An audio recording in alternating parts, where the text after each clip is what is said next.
Hello guys and welcome back to the Heroes of the Storm Road to BlizzCon North American July qualifier. We had a little bit of a break.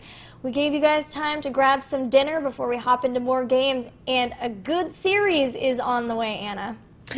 These are two teams that we know and love. It's going to be the PLEYZ versus Gaming Team Gaming. You excited?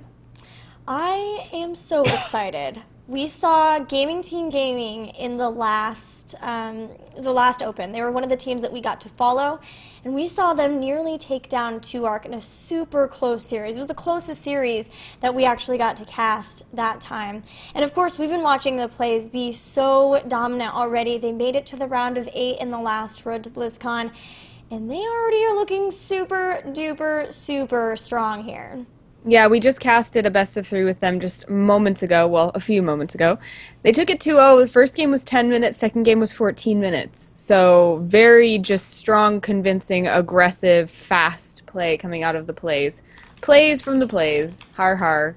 Har har. As always. You say har har, and that makes me think of the battleground we're going to be on. Ha ha!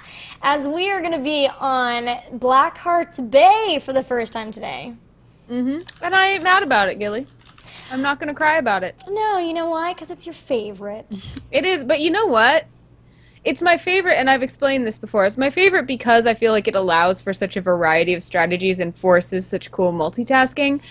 And Battlefield of Eternity is kind of doing that for me, too. So, I don't know. It may have some competition with the new Battleground. Oh, well, I can't believe I'm hearing that from you, as Blackheart's Bay has been your favorite as long as I've known you, but I understand that. That new Battleground, Blizzard did such an amazing job with.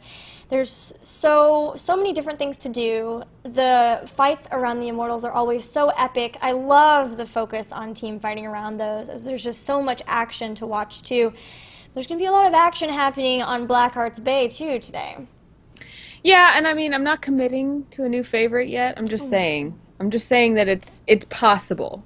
I'm open to new opportunities, you know? Yeah, you gotta stay open to these things for sure. You never know when a new Battleground will come along, steal your heart, take sweep you off away. your feet. Yeah, put you on their motorcycle and drive away. I was thinking a horse, but, you know, either one. Either one. I guess it depends on what era or region you live in. Anyways, the PLEYZ and Gaming Team Gaming have just started drafting, so should we go into that? Yes, let's hop over to it. Notice that the PLEYZ have banned Illidan, and I'm not surprised by this, as I don't know if you guys will recall way back into a little game that we saw, Gaming Team Gaming versus 2ARC. Gaming Team Gaming made Illidan work so strongly, but similarly, the PLEYZ have been showing some great Zeratul play, so he's going to be banned out as well. It's cool that we're seeing these teams start to know what to expect from each other and having, you know, more exposure, more tournaments, more open brackets where they can kind of study each other's play means that these teams are coming up as well-respected names in the community that haven't yet been picked up or, you know, notably sponsored, and I think that it won't be too long for either of these guys. The PLEYZ are going to grab Jaina. Not a surprise. As you said, she's Vala 2.0. She's picked just about every game if she can be. Yeah, she's going to be great, too, at being able to burst down those chests as well. That's something that you want to be able to take those down very quickly. Similarly, Kael'thas will be able to as well, and he'll be throwing a lot of damage from the backline, especially if they can get him to that level 16 point. But another thing I wanted to mention about the bans from on the melee assassins is that, of course, they are able to move around very quickly and pick up those small pirate camps, getting a lot of use out of them, grabbing a ton of coins. So that's going to be something that both are kind of trying to deny here.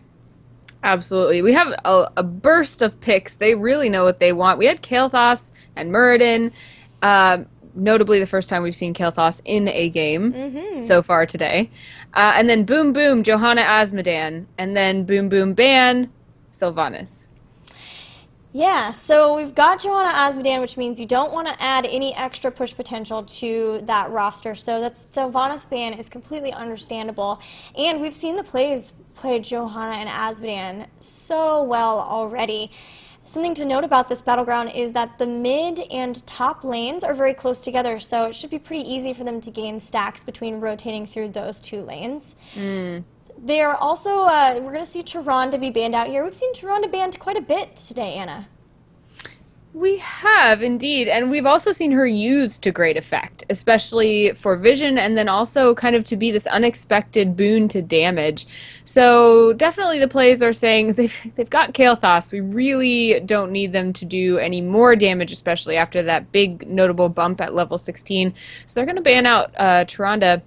Zagara, though, is going to be added to that roster. Not a surprise to me because she's great for vision, which is really, really important around Blackheart the Pirate himself, the area where you turn into balloons on this map. It's hard to know where the opposing team is sometimes, and it's good to have kind of an alarm system when they go to turn in, as well as to know it's safe when you want to turn in. So she's a great help. We now have 2 slots left for the plays. They've got a damage dealer, a tank, and another great damage dealer. So we definitely are going to be looking for a support in these last 2 picks. And then, we have seen a lot of double warrior compositions going on, so I wouldn't be surprised by something like that. But on Blackheart's Bay, I really like the ability to do mercenary camps quickly, and you already see that definitely for Gaming Team Gaming. So I wouldn't be surprised to see someone who's maybe a specialist or a mercenary type of person. What do you think, Gilly? Well, they do have a specialist in Azmodan, although he's pretty team fight focused with the damage that he can do with the Globe of Annihilation. He kind of has that passive help in pushing lanes because he gets bound minion at 4, which is an upgraded promote, if you will, in that it's basically global. He can put it in any lane. So if Gaming Team Gaming leaves any lane alone for a bit, especially later on as they'll be grouping up for team fights, the plays can always quickly drop that bound minion in one of the lanes and just kind of allow it to passively push, maybe even kind of distracting from it a little bit, especially if a Merc camp is pushing along with that. I think the plays are also in the same boat that we are, as in we're not really sure what to pick to complement this, but it looks like it will be a Tassadar, and I can't blame them. Tassadar has the ability to pick up, he could get Mule possibly, he can definitely at least shield structures, and then he's also going to just make this team even more sustainable as they get into team fights around Blackheart and other objectives on this battleground. He's also great in lane, and so on this battleground where it can be tempting to have people kind of all over the place and not paying attention to lanes because the lanes don't feel quite as standard, it's nice to have Tassadar to count on to just kind of hold down the fort in at least one lane and soak up experience, as well as make sure that people who pass by are seen with his immense amount of vision. So definitely his vision is going to help counteract the vision that Zagara is going to have. So now looking at Gaming Team Gaming, Zagara can deal a fair amount of damage. Kael'thas can deal a great amount of damage. They have a very strong support and a very strong warrior. I feel like I would have guessed a Sapassin for them, but now that Tassadar is off the table and Tyrande is already off the table, I don't know that they'd go for another full healing support, although I do notably see that Uther is not around. So having Uther as a Sapank, as I recently dubbed him, could be a cool addition, but maybe not as useful on this map when I feel like spreading out is often the name of the game, and he's not as handy in terms of mercenary camps and things like that. What do you think? Yeah, I'm kind of thinking maybe they'll go for like an Anub. Maybe look for being super warrior heavy and do something that way, being very tanky and strong. It's unlikely, I think, that they'll go for another full heal. We don't generally see that, but I think they're also kind of confused as to what to do. They've run down their time pool quite a bit. So it's very possible they could go with something like a Tychus. Vala is still on the board as well. So they could get something like that, but having a super squishy backline might be difficult when they run into Azmodan later on when he's got those stacks. So instead, they're going to look to be able to kind of sustain through those globes by making themselves a little tankier. You can focus the heals more on Kael'thas and Zagara, as Muradin and Anubarak both have pretty good sustainability. We've got second wind for Muradin. As long as he gets out of a fight a little bit, we'll heal back up. And then should Anubarak go for that beetle build, he'll also have a lot of sustainability. It's also great in lane too. So we might see that. We're going to let them know that we are ready. And I see that you did that. Thank you very much. You're welcome. I'm one step ahead of you. I appreciate it. The new Barat call was also because I know that on Gaming Team Gaming side, Phoenix really likes to play a new Barak. So I think we've seen them play some double warrior compositions before, and so I think they're probably feeling most confident with that, especially since I think you're right, they probably would have liked to pick up that Tyrande, especially with the Muradin, but since they can't, they're instead going to go for more stuns, but also a little more sustainability, a little more tankiness. So in terms of who won this draft, who made happen what they wanted to happen, do you feel like the PLEYZ kind of led this draft that way? I think so. I think Gaming Team Gaming still got things that they wanted, but like they weren't able to get Muradin Tyrande, which is a possibility.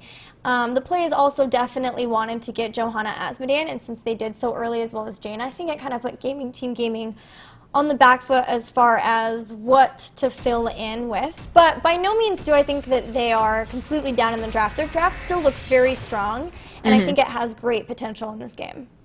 Absolutely. There's definitely nothing missing from their composition. They have a really robust set of heroes. But I think you're right. That Anubarak pick taking so long kind of let us know that they had a lot of options, but none of them were exactly the option they were really hoping for at that moment. I did mention that Zeratul and Illidan are really good at moving around and picking up those pirate camps pretty quickly.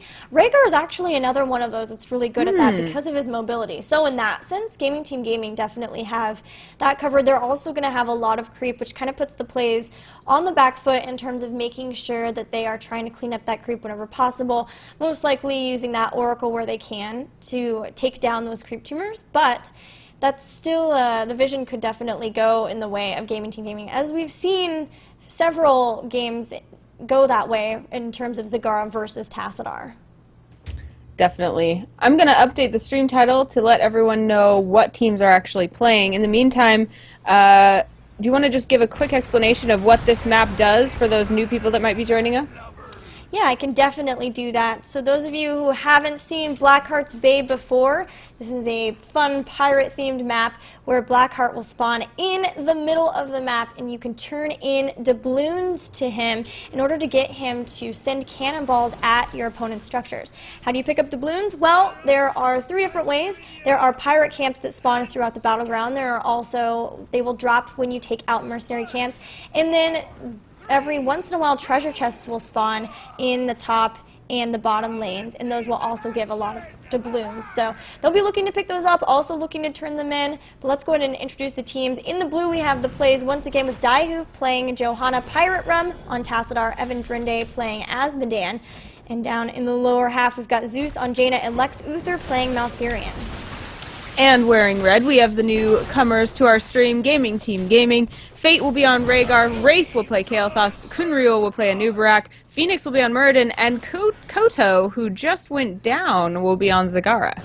Yeah, great early takedown there from the PLEYZ as they looped around and were able to pick up Zagara, who was just trying to place her creep tumor and be able to spot for something like that. But unfortunately, they weren't able to quite, she wasn't able to put that down before getting caught out. And now we've got the first treasure chest spawning. Zagara's a little out of position, but knowing that 2 members are there, they're going to instead, I think, hope to get top, while their opponents will probably end up getting bot. Yeah, that makes a lot of sense. A lot of times we see in early game on all battlegrounds a kind of sense of trading in the early game. You don't want to give any advantages that could lead to a slippery slope of experience gain for your opponents. So we will see a little bit of conservative trading, although we may see an engagement here in the mid. Wraith is getting very low, gets blinded, and will go down. That means no Kael'thas for Gaming Team Gaming. And Gilly, I got some legs, so what's happening next? Well, with that takedown, we're going to see Gaming Team Gaming playing a little bit more passively. Once again, we're seeing Daihu and Pirate Rum this time moving around to try to help Evan pick up those stacks from Azmodan. So they are using the Condemn with that Knight takes pawn, as well as the Psionic Storm to soften up the minions so that Evan can go ahead and drop that Globe of Annihilation and pick up the stacks for that Taste for Blood. Looking at some of the other talents, we also have Creep build for Zagara, at least initially with that Reconstitution. And we've got Moonburn for Malfurion, which seems to be the new talent of choice for competitive Malfurions. Why do you think that is? Well, you pick up that Moonburn and then you grab Elun's Grace, which extends the range of his abilities. And Moonburn just helps kind of take out, soften up the minions a little bit more, makes them a little bit better in lane. Also can even help when you're trying to get the the stacks for Taste for Blood for Azmodan, but it just is definitely the best talent there as well since Conjurer's Pursuit was removed. Makes a lot of sense. Now we see this middle lane having a lot of attention, and like you said, the rotations between the top and middle lane are something that Evan Drinde are really going to be looking for the sake of those stacks. They're keeping that vision camp well in their hands in terms of the plays. And Phoenix is going to be guarding that top lane while Kunriel and Wraith are looking to maybe abandon ship, and head looking for other advantages lower on the map or to their bruiser camp. Yeah, we're going to start seeing teams trying to move around and pick up some mercenaries. Also, Team Gaming a little bit behind in experience, so they're going to be wanting to catch back up there. But unfortunately for them, they're going to lose some structures here as the PLEYZ were able to secure the first turn-in. Yes, that means that Blackheart himself will be aiding them with his cannonballs, and that mid lane will get demolished by it. We see no turrets or wall left on the side of Team Gaming, and we will see also that turret and well be taken out before he's done. He has 3 cannonballs left, and they will go to the fort. Looking at some more of the talents, we have Tassadar pick up Mental Acuity, so that is going to help with clearing out the creep that I mentioned before. He'll have Oracle up far more often, which will be really nice for them for vision and for clearing out the creep, like I mentioned. Also, we have Mule for Malfurion, so he's going to be sacrificing a little bit of those healing talents in order to heal up the structures instead. So that's something that Team Gaming is going to have to watch out for. If they get a structure very low and can't take it out, Malfurion's going to be able to heal it back up. Yeah, that's something that they would probably like to have on their side. Team Gaming's mid fort, again, sitting there very, very low and will be a problem if we see any more turn-ins. Right now, though, it looks like the Team Gaming is holding just one too few coins to turn in.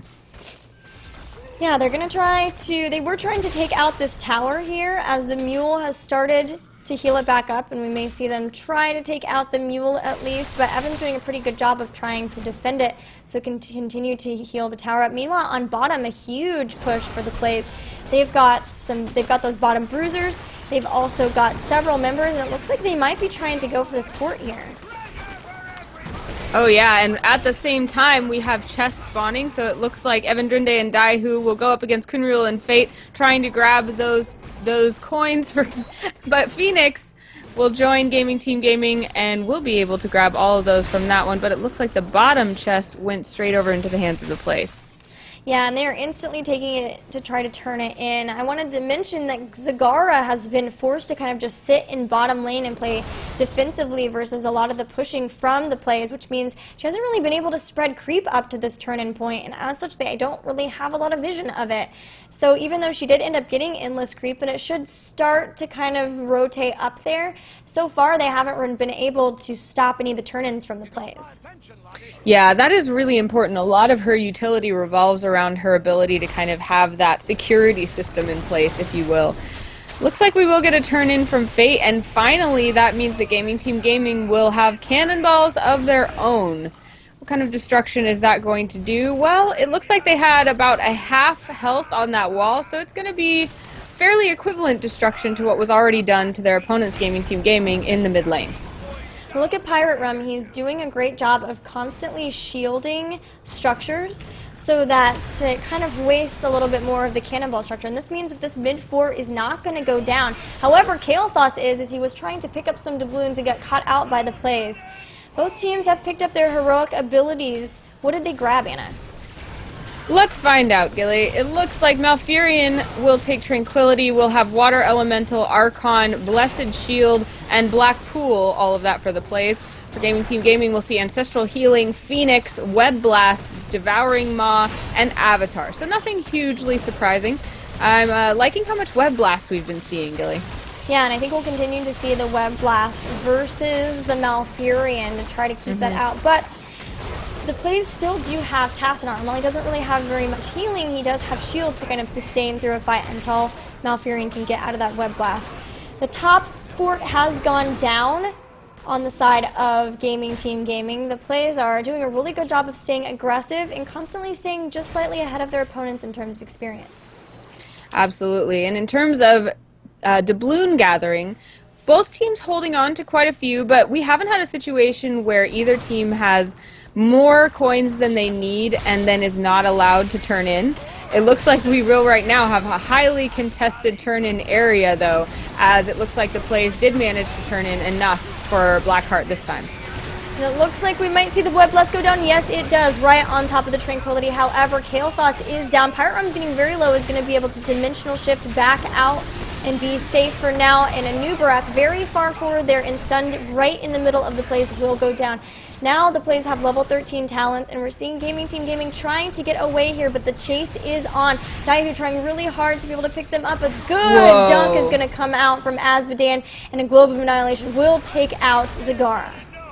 That was such a great shot, and that's the frustrating part of fighting against an Azmodan. He can just kind of hang out like Michael Jordan and then throw a basketball in your face, and that's just what he did.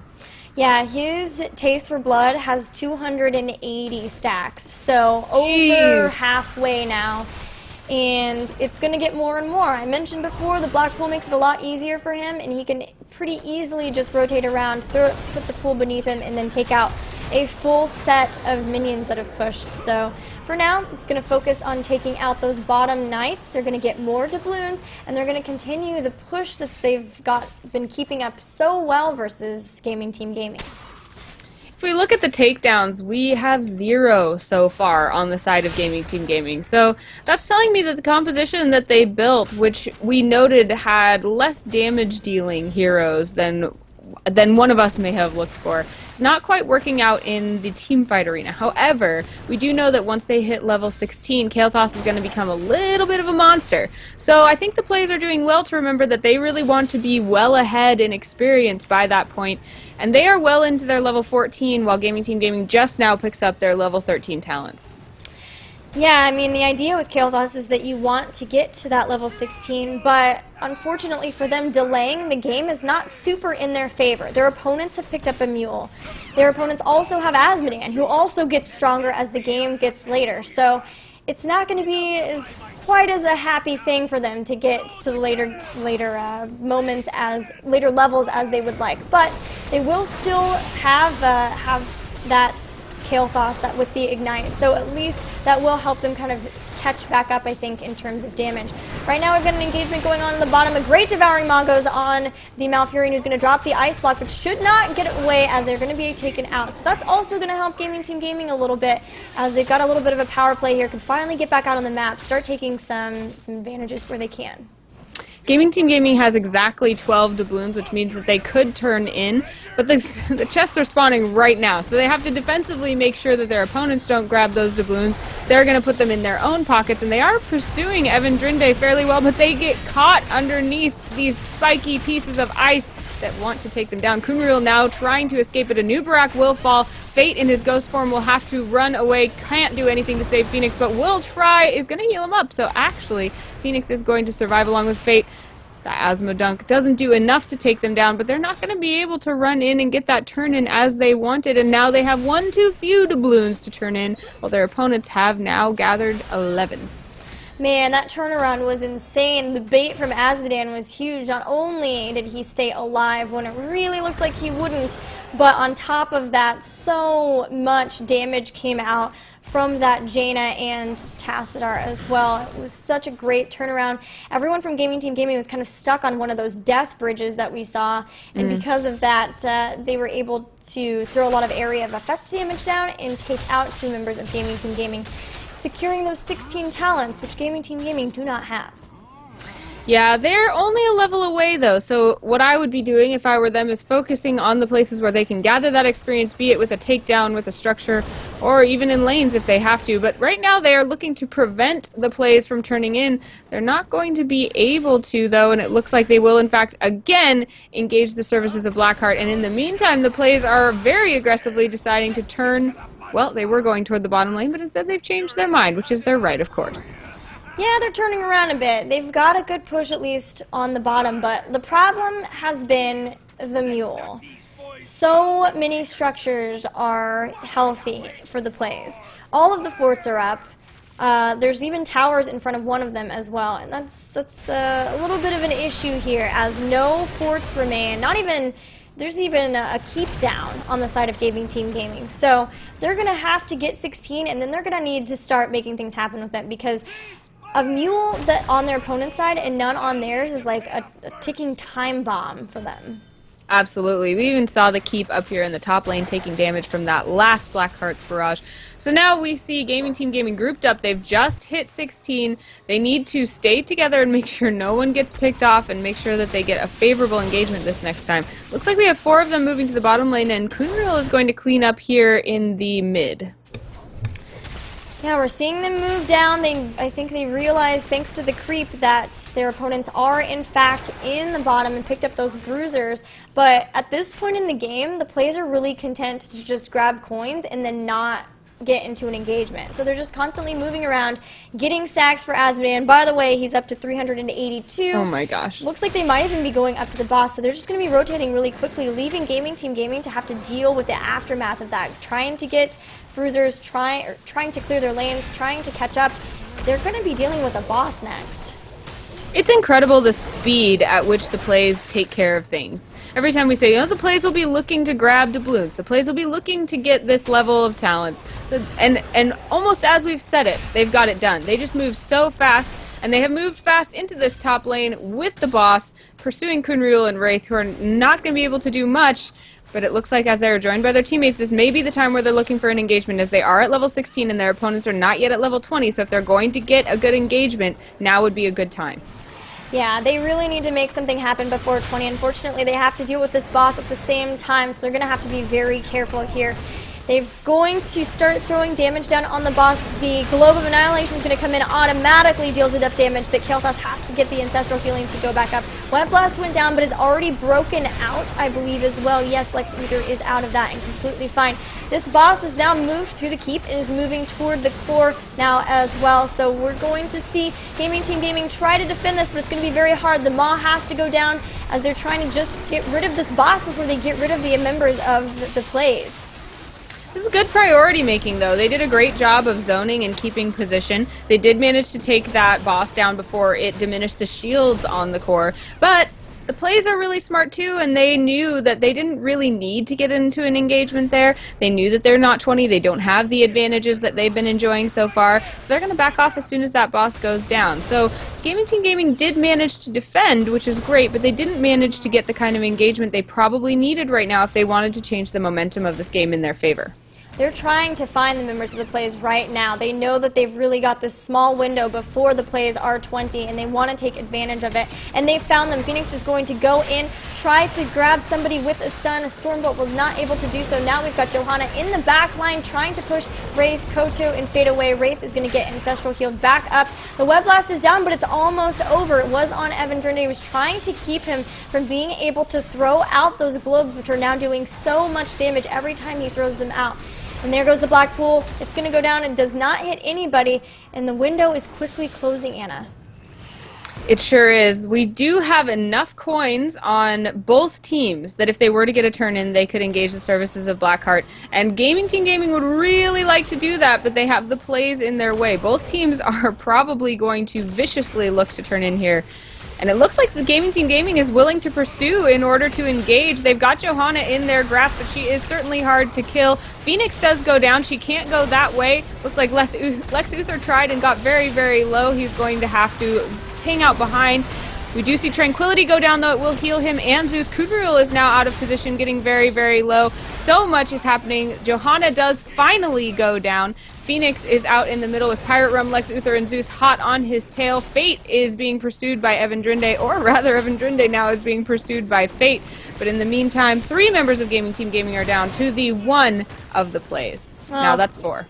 Phoenix was able to pick up so many coins, but unfortunately couldn't stay alive long enough to be able to get away with them. Fate is going to go for coins, but at this point we're going to have a turn-in for the PLEYZ, who have hit 22. They picked up their Storm Talents. We've got 2 Bolts of the Storm, as well as the Twilight Archon for more damage. Indestructible for Johanna, and Malfurion still undecided here, so they're going to be dealing more damage. They've also got a lot more escape. It looks like Malfurion also wants Bolt for the escape, realizing that he's been a target for a lot of these abilities. And there, the last keep falls, and we've got the PLEYZ moving in toward the core. GGs are called, and the PLEYZ will take game 1. They also had those Siege Giants pushing in the bottom, which helped get things out of the way for Blackheart so that he would be shooting directly on the core, which is exactly what the PLEYZ wanted. And yet again, a striking performance from the PLEYZ, although Team Gaming sure did give them a run for their money. Yeah, they definitely did. Coins litter the battlefield. There were even some cleared the back, which I'm not a fan of, so we're going to stare at these instead of the core, because these were the true winners, not having ever been turned in. That's a fun map, and I think what we've been observing from the PLEYZ so far today, the ability to multitask and to make decisions quickly and decisively as a team, really pays off on that battleground specifically. So it's really, really fun to watch. They managed to just be doing everything at all times. Like we mentioned, those Siege Giants at the very end. I hadn't even noticed because there was so much else going on, but they had managed to grab those and have them perfectly timed to help them solidify their win there at the end. So Team Gaming has their work cut out for them. They're going to have to look for ways to make sure that that experience lead problem doesn't happen to them, and that may look like more damage next time. What do you think, Gilly? Yeah, I think that they will be looking at more damage. I think part of the problem was that, yes, they were like, okay, well, we'll just get to the late game with Kael'thas, and he will scale really well, and he did start dealing a lot of damage with that Flame Strike, but by that point, they had lost so much that it was kind of just impossible to come back from, which is really what you need to do versus a late game composition like that. That being said, we had another late game composition from the PLEYZ too, and with that Azmodan, they just scaled it faster, scaled it better, and then they really just got so ahead and were moving so fast between objectives, like you said, that they really had Team Gaming on the back foot constantly. So I don't think that their composition was terrible by any means. I think they got caught out a few times at the beginning, and they really just got kind of on the back foot and then had a tough time coming back from that. Absolutely, and I think also Zagara was such a huge part of their strategy, and like you mentioned, she wasn't able to fully use her abilities because she was pushed back so far and needed to be defending so often that she didn't really have, I like to call the alarm system, that would help them control the turn-in point. And even if she had, they got behind in experience to the point where they couldn't do much to prevent the PLEYZ from doing what they wanted when they were grouped as 5. So I think maybe Zagara being put to better use would have helped them come out on top. So yeah, I mean, a great fight from both teams, though. Yeah, for sure. I think the PLEYZ did a really good job realizing that versus those push-centered heroes, you have to be aggressive and you have to kind of keep them on the back foot, like Sylvanas or Zagara. So great job by them in being able to continue their goals by picking up those Azmodan stacks while simultaneously kind of keeping Team Gaming from ever really realizing theirs. So we'll see what Team Gaming can do to try to bring it back in the next game. We're going to take a short break while we get that set up, and we will return game 2 of this best of 3.